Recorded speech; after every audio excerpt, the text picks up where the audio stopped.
Welcome to Two Chicks and a Horror Flick, a weekly horror movie review podcast. I'm Tawny Ray. And I'm Felicia Connor.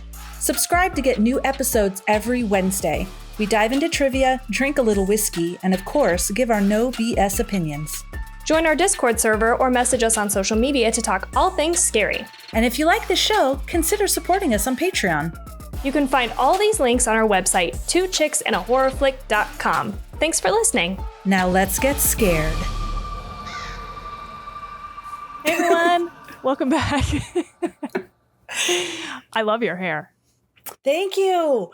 Look at, oh my gosh, the gray is, well, the gray's almost there here, but on top there's a lot more. I use this blue shampoo to kind of tone down the reds. You can't really tell, but whatevs. I'm trying so hard not to do any type of color at all. Because, you know, even if they want to color this, they have to do it here too. Yeah. So just leaving it. And just leaving it. I love your gray hair. So Thank cool. you. I can't wait till it's all the way in. Yeah. Well, anyway, that's why our intro was weird. Because Miriam was flipping her hair around right as I went to intro us. Oh my God. But hi, welcome. Today we're going to be talking about, I don't know, I'm going to butcher all these names, just prepare yourself. But I think it's Hagazussa from 2017. That sounds good. Thanks. But before we get into all that, Miriam, what are you drinking? Okay, so I woke up and I've been dragging all day today. I've been having trouble sleeping, like waking up a lot or doing homework until 2 a.m., stuff like that. So I have a cup of coffee. Wow. Yeah, I started drinking it before you got on and I'm feeling good, which is good because I wasn't at first. I also have water on standby. Nice. I thought about getting some more caffeine, but I didn't. But now I'm kind of regretting it because I'm also tired. I took a nap today, which I don't know. Sometimes is nice, but a lot of the time it just makes me feel more tired and groggy. So I was like, do I need some more caffeine? If you decide you need it, we'll pause. I was like, I don't think I'm going to get through this. I was so tired. I was thinking, wow, I wish I used cocaine because I feel like I need it right now. I wish. You know what I wish? I wish I did cocaine. Just in this moment, but the caffeine worked. Good. I'm glad. I'm glad you don't have to turn to harder drugs. No, we're still good. What are you drinking? Oh, I'm just drinking water. Okay. It's amazing how much caffeine can help you just feel so much better. Like, I don't drink a ton anymore, but when I do, I can definitely tell, especially if I drink a little bit more than I usually do. I'm like, oh, I am fucking awake right now. I am at peak performance right now. Yes. Yeah. But it's a really thin line for me because it's like peak performance and then it's really easy to tip over into like anxious and feeling like jittery. Yes. But I've almost completely changed over to green tea and matcha at this point. So. Oh, nice. Yeah, it's kind of nice. It feels better, I think, than drinking. I was drinking those like Crystal Light caffeine things. Anyway, this is a whole side tangent. We don't need to keep talking about caffeine. Okay, so tell me your updates. What have you been doing? My updates. I have been doing so I keep fidgeting with my hair. This is the last, my term ends on Tuesday. So right after this is hence the caffeine as well. I have to finish or at least make significant more progress on my final paper and then finish it by Tuesday. So it's been really just end of term stuff focused on that and working. But my husband built me a computer. So this is so exciting. It's so pretty. It's right by me. It's like flashing and rainbows and all kinds of stuff. And it's really nice. He just finished it this morning. And so there's still a few things like the headphone jack wasn't picking up my headphones or like little things like that. But mainly I have this thing here that you can't see that flips. When I press a button, it goes to my work laptop to my computer. Ooh. Flips. Yeah. And the one I was using before was fantastic. But then now this one isn't connecting, and it might be because before I was going between two Apple computers. Oh, okay. Now I'm going from a Windows to an Apple. So we'll figure that out. But it's the little things like that once we get it tweaked out. But I love it. I'm really excited.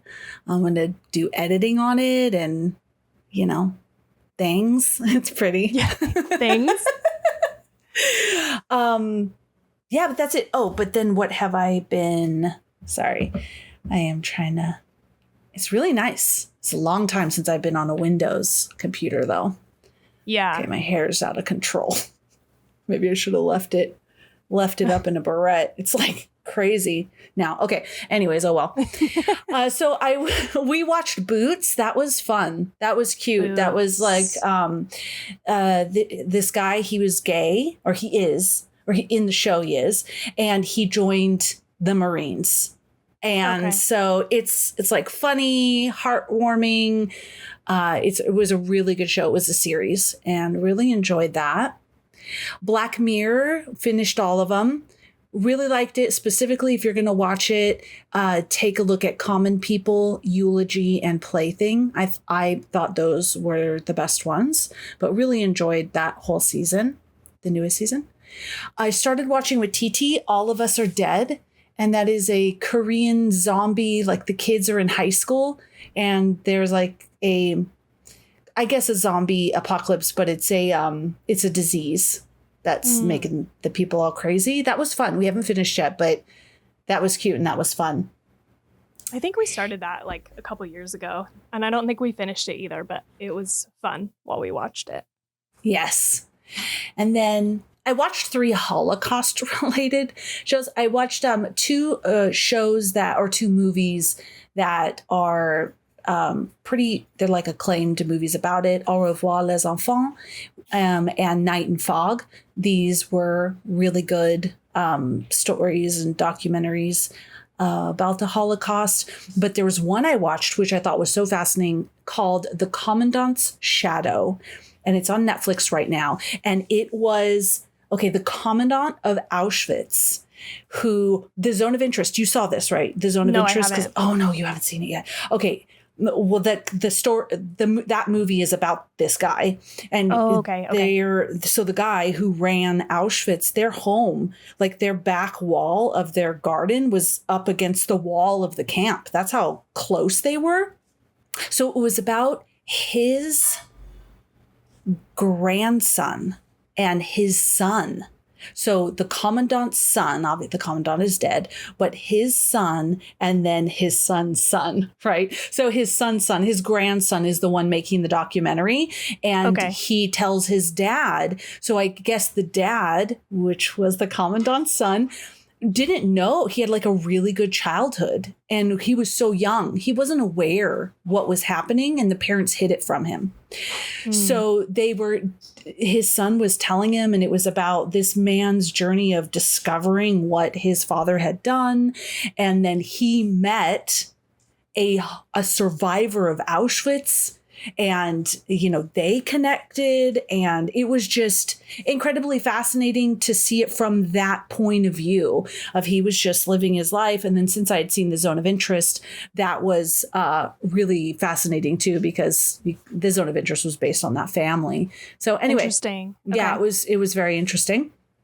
Me and TT are still cranking through Stranger Things to get ready for the release. I was reading, and so the first volume releases on Thanksgiving, the second volume releases on Christmas Day, and the finale is on New Year's Eve. Do you know how many episodes it is? Yes, 8. I said 8 episodes for each volume, I believe. Oh my God. Okay. Maybe I'm super wrong with that. Maybe it's 8 total. That makes more sense to me. They were all about an hour and a little over an hour long. Yeah, and then I finished my next Lisa Jewell book called The Girls in the Garden, and it was, of course, fantastic because she's fantastic, and that was amazing. I absolutely loved it. But that's it. Okay. Oh, you know what? I am flying. I booked it. I'm flying. I was invited to go to Virginia to a conference building Jewish and Christian alliances or like connections. And I'm going with some people from the grad school. So I was very excited about that too. Yeah. When is that again? That is November 14th. Okay. So yeah, close. A couple weeks out. Yeah. Now that's it. I really don't have much to report, honestly. We've just been like also trudging along watching Angel and Buffy and also watching the Alien show here and there. Like we'll just switch to that once in a while. And so that's been good and entertaining. And then I did make Jade watch. He'd never seen Apocalypse Now. Have you seen? You've seen that, yes. right? Oh, okay. yes. Yeah, back when we watched Band of Brothers and we were like, God damn, this is so good. I was like, that was when I realized Jade hadn't seen Apocalypse Now because I was like, that movie is really good. It's like a really great war movie. And so we watched that together and that was interesting. And it led him down this whole path of like, he started listening to a book about the Vietnam War. Because like, honestly, we were like watching this movie and he was like, why were we even in Vietnam? I was like, I have no idea. I'm just so bad at history. And so I was like, no clue. But he went and like started listening to this book and he was like telling me all about it. And it's super interesting. And he's like, not even to the Vietnam War yet. It's like all the stuff leading up to the Vietnam War. Yeah, I guarantee I don't know. Does that have to do with communism? It does. Yeah. Oh, okay. To some degree. Yeah. That's what I remember. Yeah. Besides everything I've seen in movies. Yeah. You know, Platoon and like all of those movies, of course. So I know things from the movies too. Yeah. I wish that history was just presented in a different way. Like, I think things are so interesting when you learn about, like, I don't know. It's just the way that it's told. I feel like it could really use some work. Like I was so interested in that Donner Party book. That was so good. And then like Jade telling me what he's learned about the stuff in the book that he's listening to. I'm like, this is so interesting. I just wish events were told with more of this instead of just like dates. It's always just like fucking dates and numbers and names that I can't keep track of. I don't know.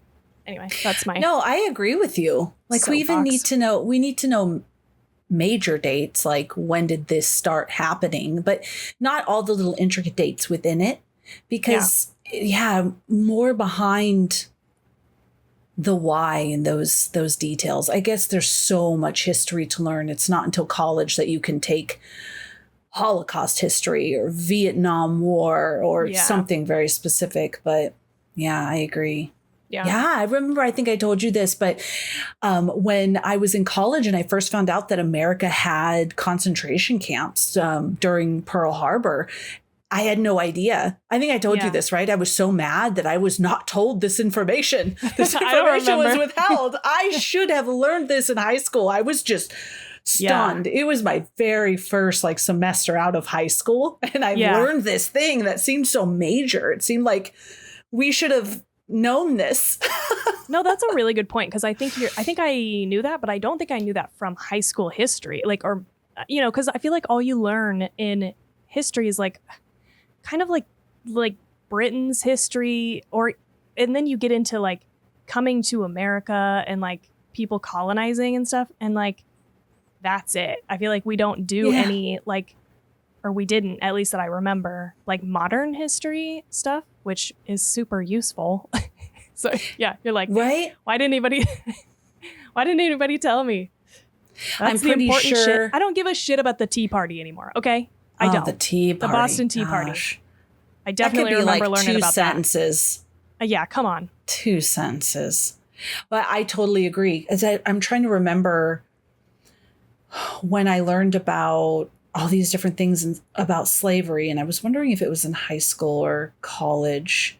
Maybe college. So I just remember learning details that I was like, oh my gosh. I mean, I knew there was slavery when I went into college, but these different details of it. Yeah. I don't know. Yeah. Anyway. The only other thing of note that I've been watching is Love is Blind, the new season. I can't. I just can't help myself. I can't. And it's great trash TV. And then we're rewatching Over the Garden Wall, of course, every year right now. So we have one more episode to go on that. And because we're recording this closest to Halloween, I am wearing my bat hoodie. Oh, how cute. You can't really see it, but yeah. I love it. I'm a bat. Very cute. I didn't dress up at all. That's okay. Sorry. No, it's okay. This was just a hoodie that I put on. So I don't have anything anyways, unless I put on I do right over there. I have, okay, here. Okay, we'll see. See how this works. There. Perfect. From the strangers. And that's about it, because as I talk, I could feel the humidity in my face. That's gross. Halloween's over now. I'm just kidding. Are you dressing up this year for work and stuff? I don't know. I was just thinking about talking about that. I don't really have a costume planned, but I think I could do a couple like last minute things. But our party thing is like on Thursday, so I don't have a lot of time, and I just don't think I'll have enough time to get anything together. But I was thinking that I could be Jess from Black Christmas, because I have the sweater at least. Oh yeah, yes. Or my mom did give me her wedding dress, and I was thinking about maybe like cutting the sleeves off because they were puffy 90s wedding sleeves. But I was thinking about cutting those off and making it like, or maybe doing like a Tiffany Valentine, because I have the rest of what I need for that outfit. I have a leather jacket. The makeup is like, I feel like 90%. And then it's just a white like wedding dress with combat boots, which I have. So I'm like, maybe that's it. I don't know. Will your mom be okay with that? Yeah, I asked her. I was like, if I take this thing and I like cut it up and try to make it into something else and I ruin it because I'm not good at this yet, are you going to be upset? And she was like, no. I was like, okay. Okay. Yeah. Okay. So yeah, she wouldn't be upset about that. That's why she wanted me to take it. She was like, maybe you can like fashion it basically for something. So we'll see. I'll let you know. Do you have a costume? No. Once again, it came so quick, and with school and work and everything, the kids are set. They have everything they need, and I don't have anything. I could wear maybe this Night of the Living Karen shirt that I'm wearing right now, or, just a Michael Myers shirt and take them trick-or-treating, but no. Yeah. And because I don't go into the office or anything, there's nothing. Yeah, it's harder when there's nothing to wear it to. And that's the other thing that I think I've kind of struggled with, is like the only place I would wear it is work. And we have like a Halloween work party thing. But one day I have this dream of having a big Halloween party. Me too. I keep thinking every year, I'm like, I wish I knew someone who had a Halloween party every year, or like maybe we should just be those people. But our house is just not really set up for hosting. So I don't know. We'll see. Okay, should we get into Hagazussa? Yes, let's do it. I am just butchering that, I'm sure. People who speak German are like, no. No. From 2017. So this is wrapping up our Timeless Terrors theme. So we're ending with a witch movie, which I was surprised at the sort of lack of witch movies, to be honest. Were you too when you were searching for an option? Yeah, there were a lot. The first one that came to my mind, of course, was Practical Magic, but I was really hoping for. I was turned on by this one, that not watching it and not sexually, but when Tawny was like, "What?" She was interested in this, and I looked it up, and it specifically said very much like The Witch, and I was like, "Oh, sweet, let's watch it." I wanted something kind of scary or folklore-ish. I was thinking of that other one. Okay, so You Won't Be Alone. That was one I saw that what is a folk horror, and it looks like a witch stole a baby and then raised her. So I Okay. thought, ooh, but then when I saw this, I was like, let's do it. But yeah, I thought of Practical Magic, Yeah. And the other but one, other like, than that, yeah, the other ones we've already done, like The Witch or Blair Witch Project. So I was like, this one is good though, and I think will be good for this witch conversation. So Hagazussa means, it's an old High German term for witch. But I've also seen like A Heathen's Curse. So I don't know if that's like the subtitle of the movie, but or like maybe a different interpretation of that word. I'm not sure. But the director and writer was Lukas Feigelfeld. Feigelfeld. I don't know. I'm sure one of those is right. That's right. I'm trying them all. Okay. This is his feature film debut and was actually his graduation film. So he has not really done much else, or if he has, we haven't, or no, I think I looked him up and he's served as a language consultant. And actually he was on The Zone of Interest as a dialect consultant. So interesting. Because I was like, what? He fucking directed that. I was like, Miriam's gonna be stoked, but no, he just worked as but he did work on it. So yeah, that's cool. Yeah. Okay, so then for cast we have Alexandra Cwen, Cwen, as Albrun, as the adult version, and I think she's Polish.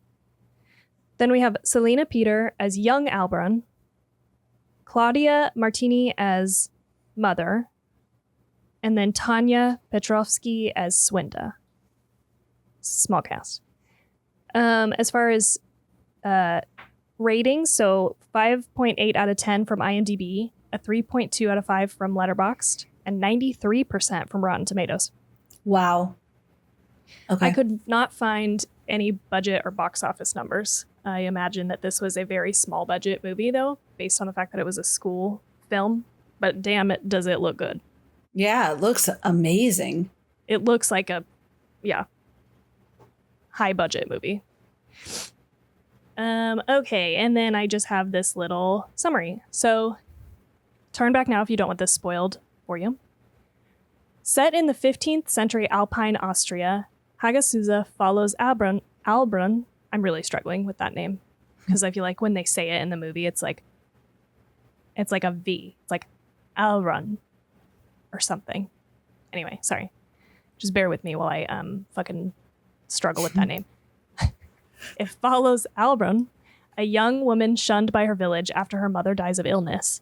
Raised in isolation, Albrun grows into adulthood haunted by loneliness, superstition, and the villagers' cruelty. When she befriends Swinda, a local woman who later betrays and assaults her, Albrun's fragile grip on reality begins to unravel. She poisons the town's water supply, eats mushrooms, which causes her to hallucinate, culminating in her drowning her baby, boiling it, and then eating it. In the final scenes, Albrun runs outside and collapses on a mountain. She seems like she's been blinded, and her body catches fire. And that's the end of the movie. Yep. Miriam, what did you think about this movie? I am not sure what I think about it. I'm looking forward to hearing more of the research. It was intriguing. It definitely had that look and style, artistic style that I really like. I was curious about it. The baby thing was disgusting. Yeah. And sad. And I think I was really confused as well. Like, why? So that's how I felt. I didn't hate it, but I was like, what? Maybe we should have watched something different. Because I think I just felt, just confused. Even though there were elements, definitely was beautifully filmed. That's how I feel. Yeah. How about you?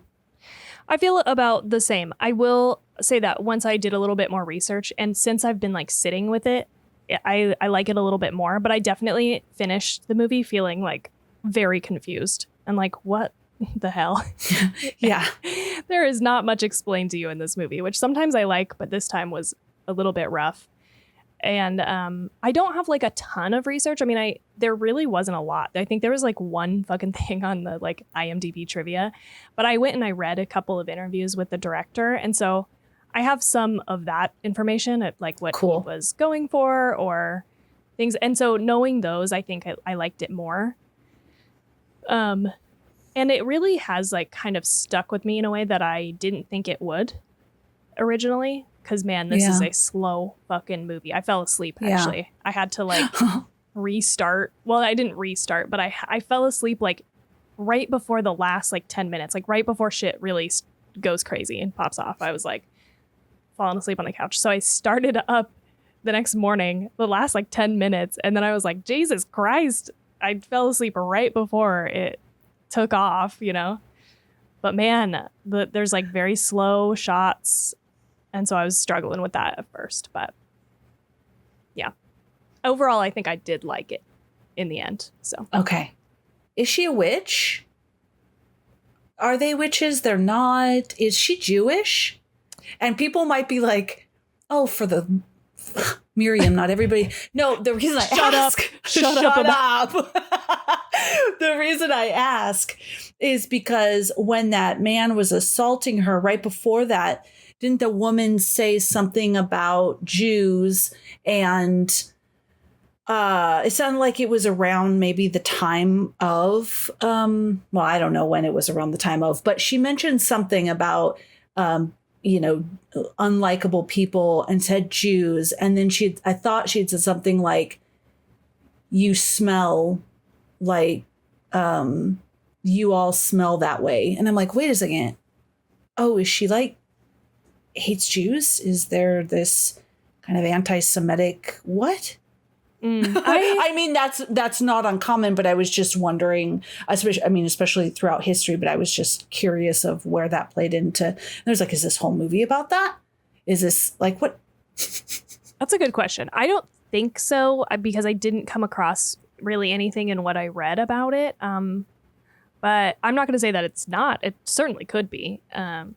But there really wasn't a lot as far as her being Jewish. I think it's more about like, I'm going to be paraphrasing most of what I read here. Okay. So bear with me.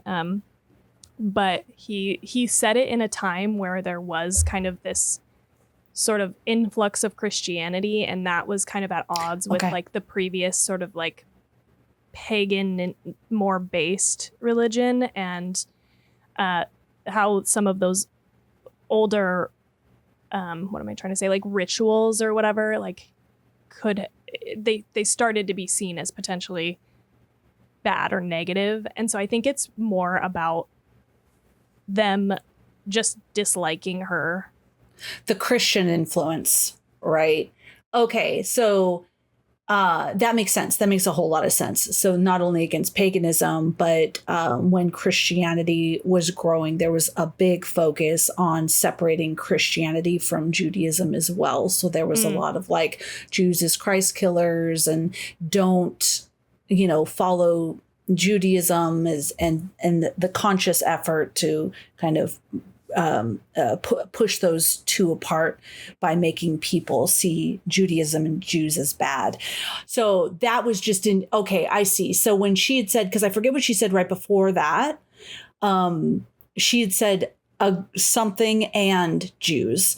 And then I saw her face look kind of like, oh, so she must have fallen into the whatever they said before the previous thing. Yeah, the previous. But them being all looped together, that makes total sense. Okay. Yeah. Got it. And then I do have this quote from the director that I think kind of explains a little bit of this. So he said, after researching about old pagan beliefs and folklore about witches that were supposed to roam the mountain woods in those times, my interest was to develop a character that these folk tales would have branded as a witch, but to dig deeper into her psyche and see her as the traumatized, mistreated, and finally delusional person that society constructed, as well as to understand what utterly evil things people were led to do when suffering from psychosis in the Middle Ages and being surrounded by superstition and religious prosecution. The film tries to depict a very personal and empathetic mental image of a nightmarish and sick mind. Oh, very nice. Okay. Yeah, and I think that kind of encapsulates it, is that I think the movie does leave it open to interpretation on if there is magic at work here or not. I think especially because the last frame is her bursting into flames, which I don't know how the fuck that would happen, That's actually when I thought, oh, she is a witch, maybe. Yeah. Because she just burst into flames. I know that's a thing, but I don't think it's like very common. Isn't that a thing, that combustion, whatever it's called? Spontaneous combustion. Is that real? Or that's real, right? Or no, that's not real. I don't know, honestly. I've heard that it's been debunked, but I've mostly heard a lot of stories about it from watching, like, what was that show? Unsolved Mysteries. Unsolved Mysteries that's had a lot what of I saw too. spontaneous combustion. Was it the lady where everything was burned, like in the chair, but like nothing else was burned in the room? Just that. Yes. Yeah. Okay, so not in the way it's portrayed in stories. Spontaneous combustion can happen with certain materials, not people. Okay. It's never been proven to be real, I guess it should say. Yeah. Okay. But I do think that it kind of leaves it up for interpretation, but I do think that mainly the movie is very grounded in reality, and it's like showing about how I also read a lot about her being like sexually repressed, and which was some of the weirdest part of this movie for sure for me. But like all of that just leading to this person who's totally isolated, hated by everyone, left to her own devices, and then she is mentally ill. And what happens from that, especially when she thinks even that she could be hunted by a spirit or a demon or whatever, Yeah, and I was just watching something. It's just like little sparkles of it in my mind, and I can't remember fully, but there were these girls and they were saying, it was in the book I just read. But the dad had schizophrenia. And his two daughters were teens, and they were talking about don't ever do drugs because that can actually like trigger. Yeah, thank you. I was going to say kickstart, but that sounded positive. It could trigger you to have like an episode or for that to kick in. So that could be too, because she was taking those hallucinogens. I thought also maybe she lit herself on fire. Yeah, I mean, if she did, because we don't really see her. She's off in the distance and she lies down and then starts to fire. She starts to catch on fire. So, I mean, she could technically have been lying there and like lit something. Yeah, and we couldn't see her because her back was to us and she was kind of off in the distance. Or, that could also be the like passed down interpretation of what happened to her, like, and then she, like the folk version of it, of how she ended. I like that, because maybe the town lit her on fire. Maybe someone, right? But the passed down, that lore around her death is, I like that. Okay. Yeah. So could be many things. We really don't know. I wonder how she got pregnant. Me too. I really was curious about that. I thought it was from the goat. Okay, so that was another moment where I thought... Yeah, you were like, wait a minute. Is she a witch? Lamb again? Yeah, because she was milking that goat and started getting off. And so I thought, she can get pregnant again? Like, I thought for a moment. Yeah. Obviously not from the goat, but if the goat was like a Black Phillip and there was actually a demonic thing. But then that never went anywhere. Yeah. I think, again, because it is very much rooted in like realism, and it's just like the effect that everything has had on this poor woman. But yeah, they never get into explaining that. And we have no idea. And I even through reading interviews and stuff, I don't think I ever came across anything about it. So we don't know. She could have been raped. And I think that's something that adds to the potential mistreatment and isolation of her. Yeah, it didn't bother me that I didn't know, because there was many years we see her as a child and then as an adult. And imagine being that little girl and having to live and try to survive. There's probably lots of horrible things that happened to her, because we can even see when her mom was alive that the villagers would come dressed in those scary ass outfits. They were the ones that looked like fucking witches and cults and all of that sort of thing. But they would come and they would knock on the door and they would scare them. So now you have a little vulnerable girl as she's growing up to be a teen and stuff. You can only imagine. And how terrifying that must have been for her to then be with child and have a baby. And scary to think about. Terrifying. Yeah, she was such a good. Well, I did have one note. I was like, I mean, the baby is the best baby in the universe. Yeah. Literally just in its little cradle all day long while she works, while she goes into town and talks to the priest, while she comes back, while she's hallucinating in the woods. She is just like chill. She comes home, the baby's there. I kept getting worried that somebody was going to take the baby, that something like that was going to happen. Nope, the baby's there. She's fine. I was fucking stressed. I'm like, where's this baby? Like, where is this baby right now? Because she's like gone for like fucking hours sometimes. You're like, yes. Where's this baby? Especially when the woman tells her that the priest wants to talk to you. I thought for sure when she got back that baby was going to be gone. Yeah. She wasn't. She's chilling, cooing. Yeah. I also thought that same thing. I was like, they're going to do something bad to this baby. But no. One theory I saw online, and this was, I think, just from like a Redditor or something, but one person posited that like maybe the baby has been dead for a while, and that's why she leaves and for like hours on end. And I don't know that I agree with that theory necessarily. I don't know that it holds water, but one of the other supporting things was that like when you see the baby later, it looks like it was like in the water for longer than it had been. Oh, totally. When she gets the baby, it's very decomposed. You're right. Yeah. Because it makes it seem like she went and she killed the baby and then she came back home, right? Well, she walked around a bit and then she was back home and the baby was there on her table. So we don't even see her bringing the baby home. But the Swinda girl saw the baby. Oh, yeah, that's true. Just that once. She did look and was, rocking in the cradle. Yeah.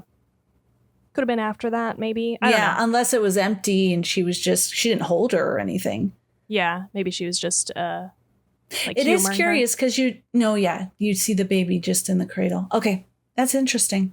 I don't know. Again, I don't know if it's if I necessarily think that's true within the movie, but just an interesting theory. Because I was like, God damn, we're just leaving this baby for a very long time. Yeah, it's really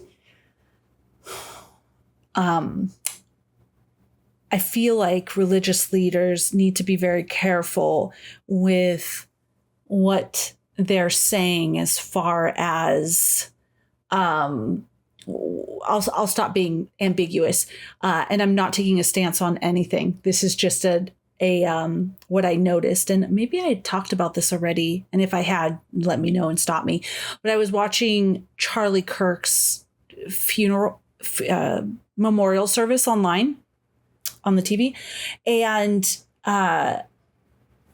when people were coming up and saying we need to go out there and pretty much like the only way to be, the most important way to be is you are a follower of Christ and we need to go out there and we need to bring these people into the flock and spread Christ's word. And look, I'm not saying any of this is bad. You could see it from someone who is going to be a little, because this is not a bad message. People are, they love Jesus, and Jesus had a great message. You could see someone radical going, yes, followers of Christ is what everybody needs to be. And that's dangerous because there's a lot of people who aren't, who have different religions. So I thought of that immediately when the priest was saying, Yeah. Following Christ, there's none of that. He obviously said it way different than I'm saying Right. it, but none of this like earth magic, witchcraft, and no room for anything other than Right. Christianity. And then what comes of that, it starts making other people feel superior to others because they are followers. And this could be said for any religion, but in this movie, it's about Christianity. So that's what I'm saying. And also people who are different. Already there's this othering. We all do it of people who are different, but now there's this further chasm, or Yeah. this further pushing away and othering. But now there's an evil element Yes. to the other person because they don't follow the same religion I do. Dangerous. Dangerous. I see what you mean. It's not like we all need to accept each other and like, Yeah. it's like, I choose No. to do that. You don't. It's like, oh no, if you don't, there's no Yeah. room for you here. that's a problem. Yeah. Yeah. Or you are evil. Yeah, Right. totally. Mm. Weird side note that just reminded me about a small story in the Donner Party book I listened to. There were, I think most of the people in the party were Christians, but there was a family of Catholics, and that family had, if not all of them, a good majority of them survived the whole ordeal. And after seeing that, one of the other people in the party converted to Catholicism because they were like, they felt like they could see how that intense faith kept them alive. I just thought that was interesting. It's like a funny That is takeaway. so interesting. Yeah. Anyway, not related at all, but it just reminded me because of religions. That's so fascinating because typically a lot of the things with Catholicism is that they have saints. And so there's like Christian groups who are like, you shouldn't pray to saints, or like Protestants and Catholics. The Protestants see different things as not to be taken literally. And the Catholics, it's more literal. And so there's a lot of little things like that made them against each other. So that's really fascinating because they're probably like, whoa, all right, I'm going to start wearing some saint medallions. And They were like, get me a rosary because I just watched a rosary. these people survive this intense situation. Shoot, you might. I get it. I get mean, right? how that would be your reaction for sure. It's funny. That's fascinating. Okay, so we were talking about the baby. That made me sick physically. Yeah. Oh, she did a good job. That was really making me feel gaggalicious. I was also like a little nauseous watching it. It's really intense in a way that I feel like other movies don't accomplish, even if they're trying to, probably because of just the quiet nature of this movie. And it doesn't cut away at all. I mean, it's a very long shot where you're watching her struggle to eat this baby. And one of the things that I read was like, she could have been taking some of the things that she had heard folklore about and like done them. So like eating the baby. I think, isn't that like a thing where witches do that to stay young? Or Yeah, I thought they bathed in the baby's blood. yeah, there's something. There's probably an eating situation too, like taking the babies and eating. Well, Hansel and Gretel Oh yeah. is very much the witch eating the kids. So there's probably lots of stuff they say about witches. And so I think that makes sense because it's like, definitely if you have, I think like a psychotic episode or you're already mentally unwell, these things could exist in the back of your mind, and then you play them out. And so I think that's what I had read about this scene is like, you know, it could have been that she was acting on something that she felt was happening because she felt like maybe she was possessed or a witch, or she was supposed to be doing that. Because I think that was one of the things that I left the movie and I was just like, what the fuck? Why? These are weird decisions. Like, why would she even take mushrooms in the forest to begin with? Like, I don't know, maybe that was a common thing, but we didn't see it happen other than the one time. But it does cause all this fucking weirdness to happen. So it makes me feel like it's not a normal thing for her to do.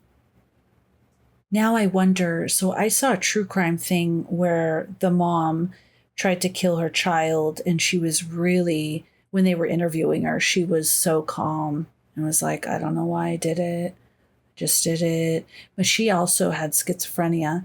So I'm wondering if this woman, and then she took those mushrooms, maybe people took mushrooms and had some great trips and she wanted to try it. Or going back to, when is there a point where you have the real story of this character start to bleed with the lore of what might have happened to her? Because like we're talking about the combustion, maybe, right, this is the lore now that she ate her baby and then she went and she combusted and burned because she was evil. Right. But maybe none of that really happened. Totally. Yeah. That's a good point. And we don't know at what point that could have started, but it certainly makes sense that this could be that point, though, because I do think everything leading up to now makes a lot of sense to me. I get the decisions she makes. I get, you know, she's assaulted by those people, so she goes and she fucking poisons the water with a dead rat. I'm like, fuck 'em. And I don't even know what she does. Because they killed all her goats and everything, too. Yeah, that was her livelihood because she's a goat herder. That's how she even makes any money. Yeah, she was calm and sweet. She was a really good mother up until the eating situation or drowning situation. But she was very, she left the baby in the cradle. But this was also our interpretation of, now we have babies. They can't have any blankets. They have to be in a sleep sack. They have to, we're so ultra careful. Back then, they didn't do all that. Totally. She was working a lot, too, with the baby strapped to her all the time, doing all of this work. There was a period of time I wondered, is the baby even real when she was wearing the baby, but the baby... you couldn't see the baby and she was doing all kinds of stuff. And I thought, is the baby suffocating? I thought for a moment, maybe she would find the baby suffocating because it was not moving. It was so quiet. She had it strapped to her for so long, but she was very attentive to this baby. And even the masturbating of the goat milk, I can even understand that. I mean, she's alone. She's lonely. She's doing this thing with the goat and she gets a little turned on. I don't know. She's out there all by herself. Yeah. That's even not completely, I guess, crazy. But then as soon as the mushrooms, everything goes downhill. Yeah. Everything fucking veers off into crazy town. But yeah, I'm like not even sure. I think I read that she puts the mouse in the water and she menstruated in the water. And peed, right? She peed and menstruated. And maybe peed, yeah, I don't know. It's not super clear. But I kind of like how this is one of those like witch things where it's like feeding, because you see this in like Midsummer too, like feeding people menstrual blood.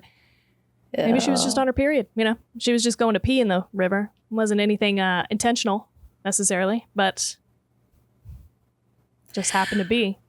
Because the rat or the mouse, the rat, did she kill that and then put it in the water, or was it dead? Was there like a plague or something?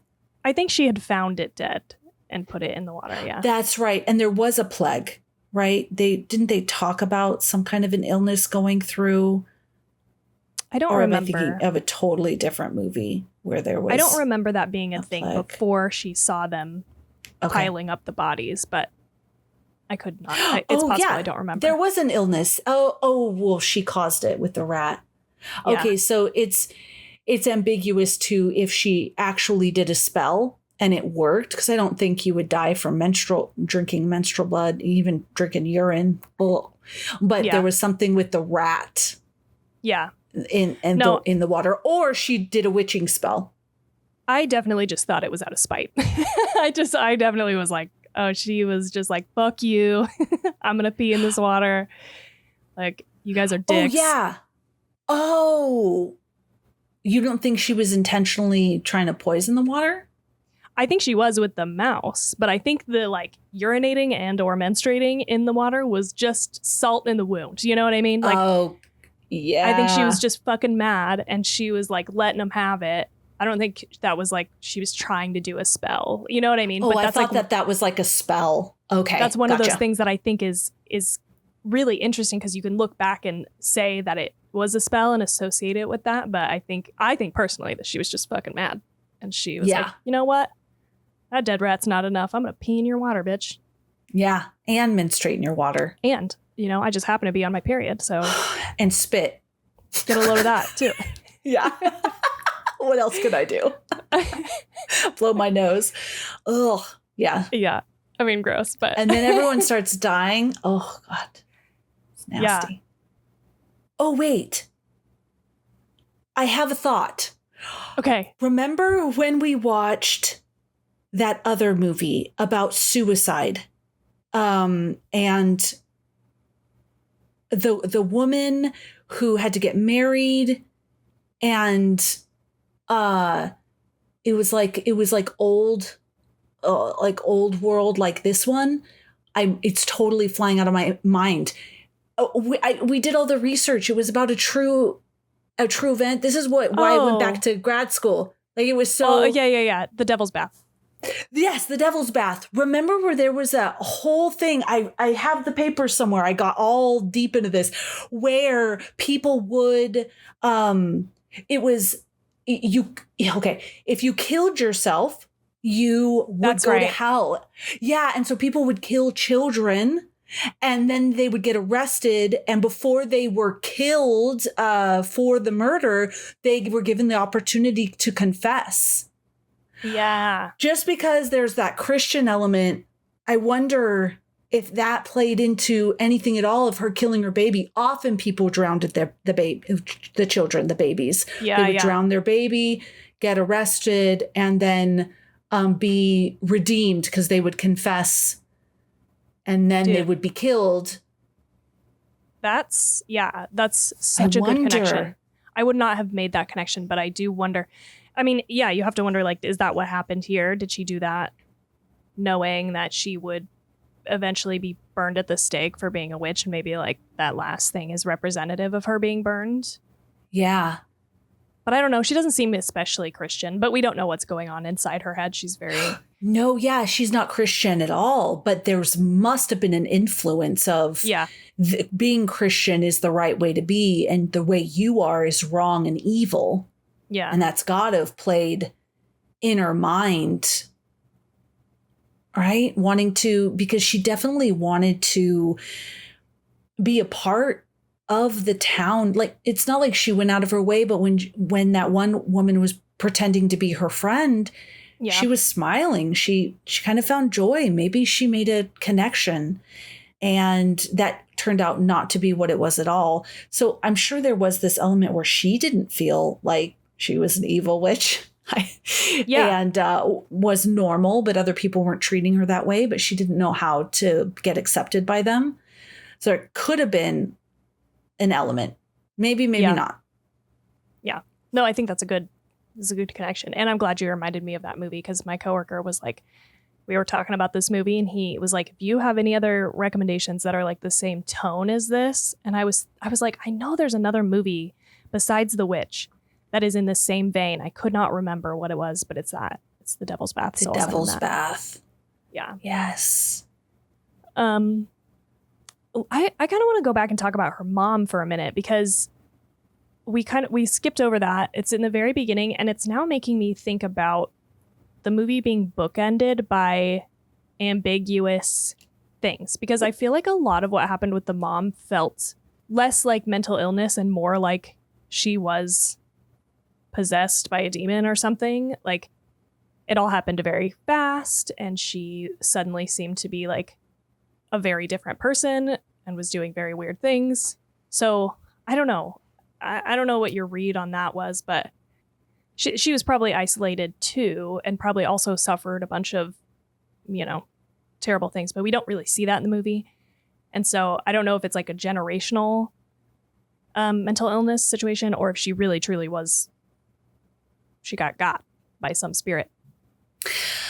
So you might need to help me remember. I thought she got sick with cancer or something. And as she got more and more sick, she just was losing her senses and her mind. I thought it was the illness because she had that big, like, tumor thing under her arm, and then those black tumor-like things spread all over her back. I thought she was so sick that's why maybe she was hallucinating a bit because of the fever and the illness. That's what I thought. Okay. I attributed all of what happened to her mom more with like traditional witch type things, because it seemed like it did come on all of a sudden because they were out in the woods and she seemed to get like sort of like, I don't know, like hit, quote unquote, hit with something. And then she had those, but I took those marks on her body. Maybe I missed the big tumor thing, but definitely the like dark spots on her body. There's like the witch's mark where if you have birthmarks or moles or whatever, it was like associated with witchcraft. And or like it's like a mark of the beast. I don't know. I actually should have done some research on witch folklore before this episode, but I'm pretty sure that's associated. And so she has a bunch of those, and that's what made me think that she was maybe. Oh, because when she removed her nightgown and there was this huge like tumor out of her armpit. Okay. That's what I had thought, because that they in the lymph nodes and stuff like that. I had thought that it was cancer. I did not catch that. I'll have to go back and like look at that, because that's what I had thought, but I don't know. I'm missing something then, because all I remember is she seemed normal and sane, and then she, was like coughing or got. Oh yeah, that's right. The little girl was standing there and she came up behind her and then she like fell over.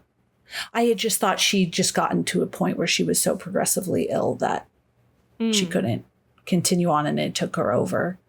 Gotcha. Well, and I think that makes more sense knowing the intent of like Albron's experience as she's an adult. Like, it makes sense for this to also be rooted in realism.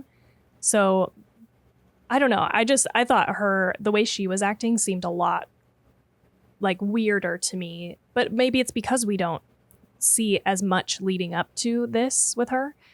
But with her, like, I think the thing that really got me was her when she is like sniffing her daughter, and then she like assaults her, sexually assaults her, and is like, it was so gross.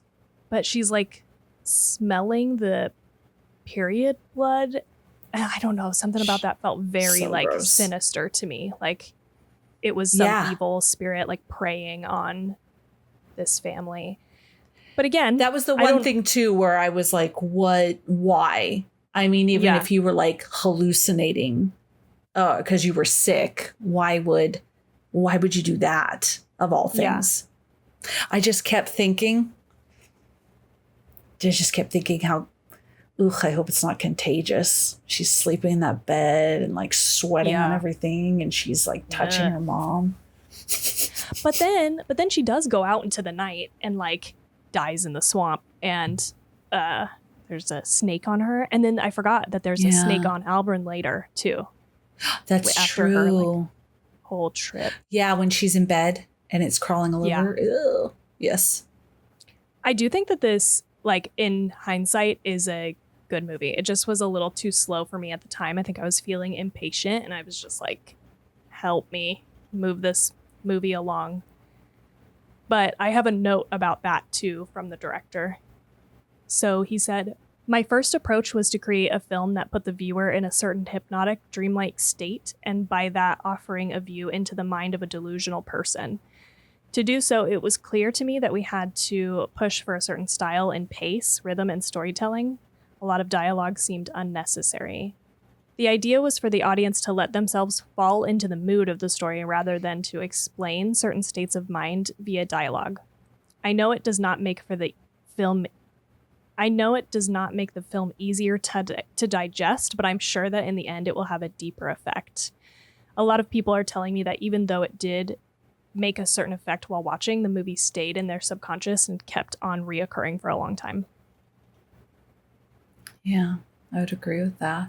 Yeah, which is true for me too. Yeah. So I don't know. Part of me wants to kind of rewatch it, but then the other part of me doesn't want to be frustrated again at how slow it is at points. Yeah, I wonder if, like what you were saying, there is an overlapping mix of real and lore. And so, like if we're thinking about the mom, maybe she was really just sick with cancer or something like that. And then there was this evil, and she was in the swamp and this and that. And maybe that's the lore of, what happened to Alvin's mom. Yeah. When really she was just a single mom and a sick woman. Yeah. Doing her best. Yeah. Maybe she was so sick and she had such a high fever that she went out into the cold. Who knows? Maybe it's very explainable, but people twist it. And I really like the view through this lens of like all of these things that could be misperceived as like witch things that are super explainable by everyday life. Like I really think that was really cool and well executed. Better than any other movie.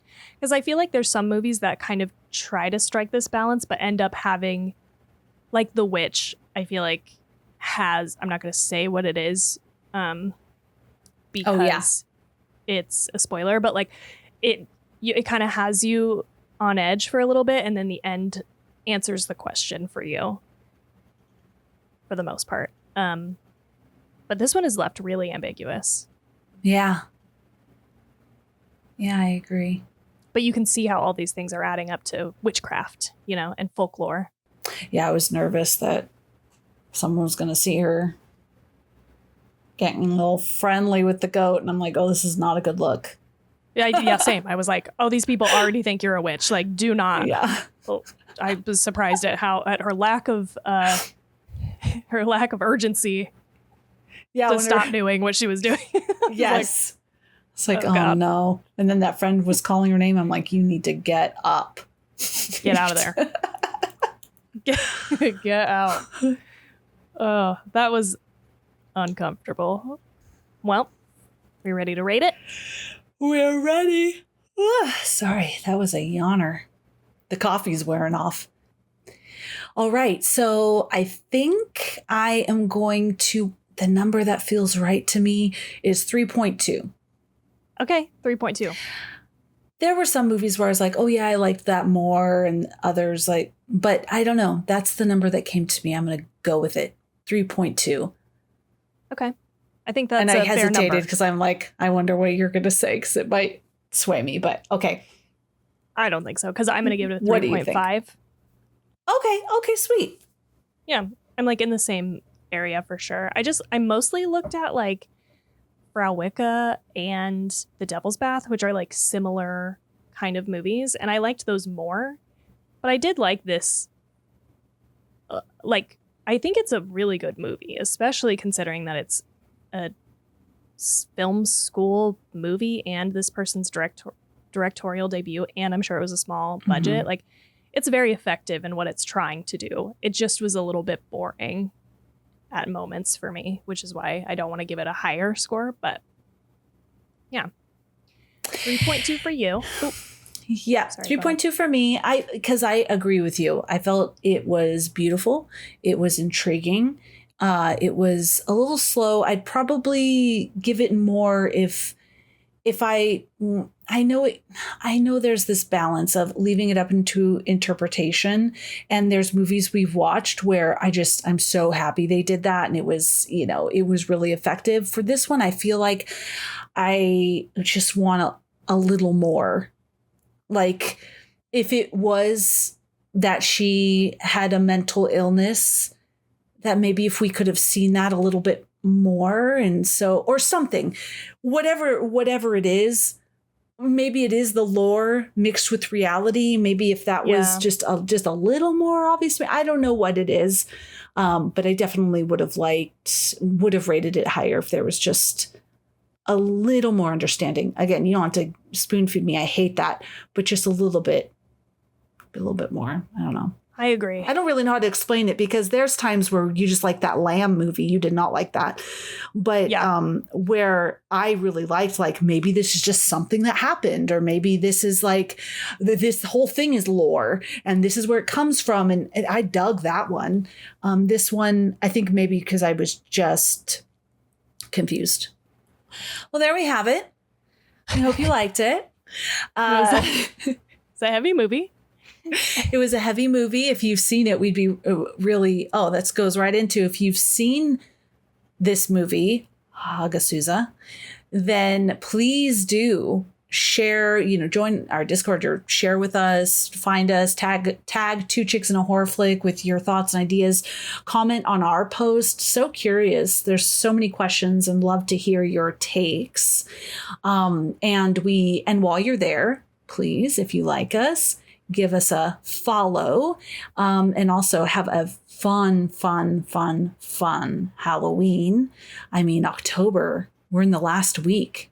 Dude, how did it happen? I feel like all year I see on social media, this is how I am when it's not October, and it's just like depressed. Yay, October. Or it's October all year for me, like constantly seeing things like that. Yeah. And then October zooms by in like a blink of an eye.